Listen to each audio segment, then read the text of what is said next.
माइब्रानि बिदि बैसागोनि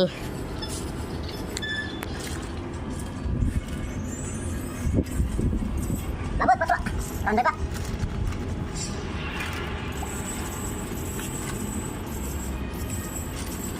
मोजां गलायब्रा बादिया जमा खालामदो बेखौ मार्चनि 15 तारिखनिफ्राय हाबफैना दोनबाय थानांगौ नङाबा फरथि जाना थागोन खर'खौ बरना दोनदो बथलाव बायनांगौ बियो होननानै फोजोबगोनसो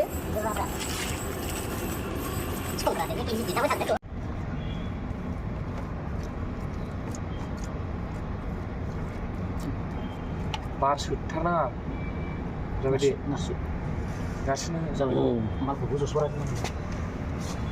जाबाय संखौ हरनांगौ नोंहालाय बेखौ हमनांगोन ना एप्रिलनि 14 तारिख ना बरनगोना 10 बथलसो ओंखारोना